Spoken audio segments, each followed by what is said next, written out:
Hello everyone, I'm Muskan. I'm Jagrat.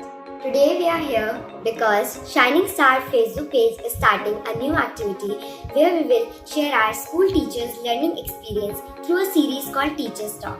In the first episode, we will talk about the oldest faculty of our school, Mr. Kesar Rana sir, who is lovingly called K. Rana sir by their students. I will tell you more about Kesar Rana sir. He has been a part of our school since the beginning and specializes in teaching English and social studies. Presently, he is teaching social studies in a way which makes the subject more interesting rather than boring. Besides this, he also works as translator and has collaborated with Oxford Press to translate several books. So, let's start today's special discussion with him. Sir, our first question for you is that, as a teacher, what student do you still remember to this day? Basically, I have a very long experience of nearly 15 years teaching in this school, Shining Star School. And perhaps I started my journey from as a teacher from this very school. And definitely, I have different faces to remember. Some were very naughty, some were very excellent in their studies. So different kind of. But I remember. If I express myself, I remember all kind of students. Those who were naughty, those who were excellent. Still many, I still remember that many of our students, they come to my home who are ex-student. They are doing some kind of work, even studying in Delhi University and at other places. Whenever they come to their houses, once in a year, they also arrives to me. And I remember Ankit Tiwari, who is now an assistant professor in Rohtak.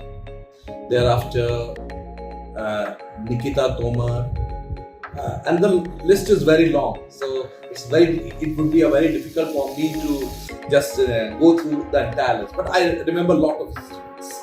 Okay, you remembered a lot of students. But do you keep in contact with them now? Yeah. Obviously, I have some contacts.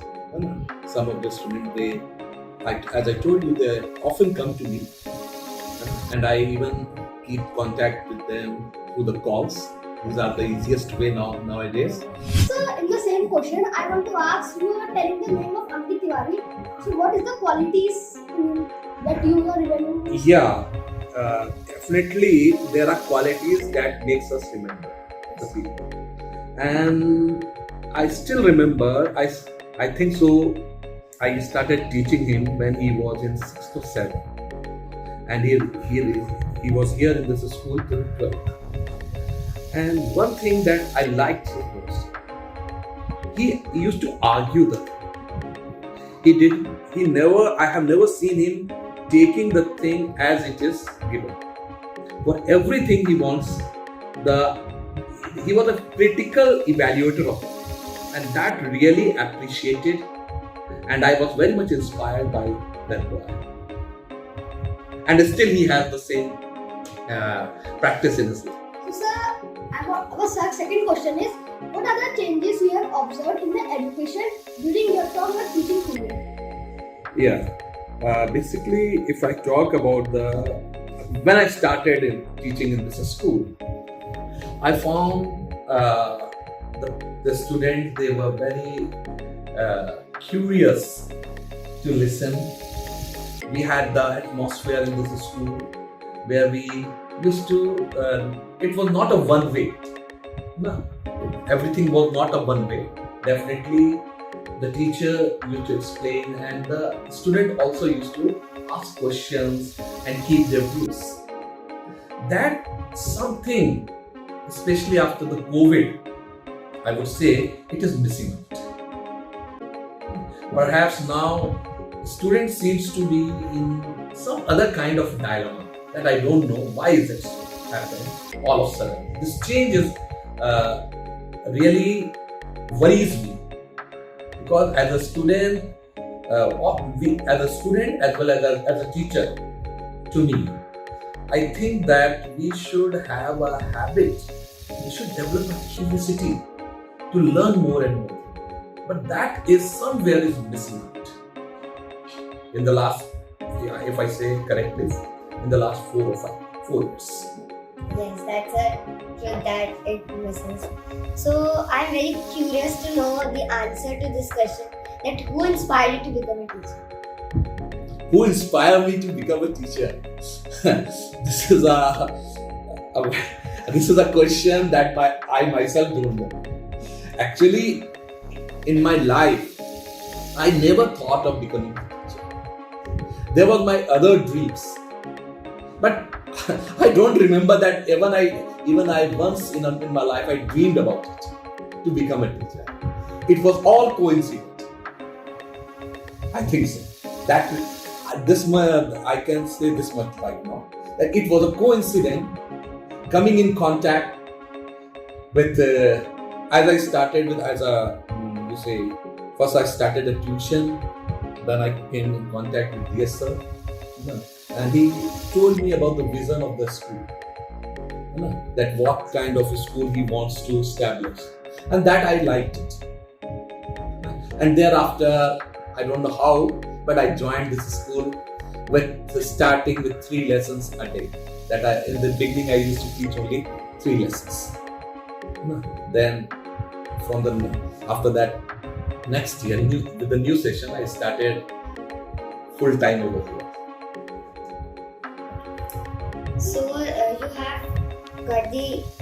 you have also dreamed to become something? Yeah, obviously. Something else, what was that? My dream was very fluctuating time. I started when I was till 8th. I was planning or I was dreaming for becoming a pilot. Oh. Then in 9th, what happened? I was in St. Thomas College, and I was by nature I was very shy at that time. Not today. If you see me, it is very contradictory. But yes. I was very shy. So one of my ma'am, she was teaching us English at that time, Mrs. Thur. She called me a day and she said that you have to act. And I still remember that was a Shakespearean play, Merchant of Venice. So just I tried to express my dissatisfaction with that. But I respect Mrs. Thur is the one teacher that I respected. As well as I was feared of. Both the things were there. So when she showed her bulging eyes to me, I couldn't deny her.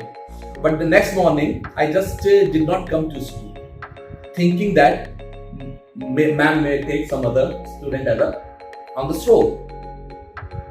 But after that, I had to come to the school, and once again ma'am called me, and that was my first play, Merchant of Venice. I played a role of Bassanio in that. So that changed my theory of becoming pilot. Now I started dreaming of becoming an actor. So after 12th, I went to further courses and other things for acting, and but I remained in Bombay for 2-3 years. But thereafter, I just came back, and still I was confused. And then somehow circumstances made me to leave that acting and to do something else in my life. So you had many dreams in your life to become? Yeah, I had many dreams. So one person is not, we cannot say that what you dream from your beginning, it remains for the last. Things keeps on changing, and it's my own experience. So sir, now we can observe that every student is learning anything from mobile phones. Like mostly students are studying from mobile phones only. So how proximity to mobile phones are affecting learning? See, mobile, if you talk about, it gives you learning, but it is also, you can say that mobiles are very dangerous for especially the youth and for the students like you all, who are still not, you are in an adolescent age. Because it is always a fear that you reach to some other than your real motive. We have been seeing, we have been observing through the COVID that obviously in the COVID period you all know that Zoom classes were there. But how much you feel, was it effective? In my view, it was not effective. It was the one-way learning, other way, whether the student was learning or not. That was after 2 years or 1.5 years, I felt that we have declined in our education. We have synced, and we are in abyss now because of that. So this is what I feel.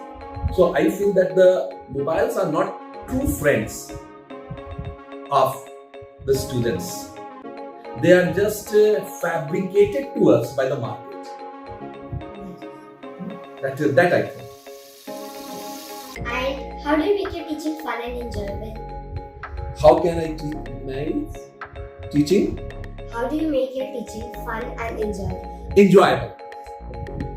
Through my experiences and through the students. If the students are enjoyable, they feel fun. And what is the fun? When we teach, that means if you are playing a cricket, how would you enjoy the cricket? By playing? Yes. There's nothing else, no? In the same way, when either I am teaching or you are studying. So what is the criteria to enjoy? Only the teaching, only the study, and how we are taking it. That is the more. So I enjoy basically when more and more students ask questions. They give their own visions on the subject. Their vision may not be very correct, but at least everyone should have the visions, and according to their ages, according to whatever. So this is the criteria. I feel that it's the most enjoyable for me. And basically, while teaching in Chinese staff for such a long time, I have been in the companion with several students, and I have found the students, they were very curious, and different kind of students were there. But one thing I really loved, that they were fond of asking. Those who were fond of asking, I love it. Questioning, developing their curiosity, showing their excitement to know more about the things. As a teacher, I feel that is the best thing that I have ever got it. Thank you very much, sir, for your valuable time. Thank you, sir. Thank you. And we are very grateful to have you here on our show. Thank you. Thank you to both of you for asking me some very good questions that took me even into my past also. Thank you very much.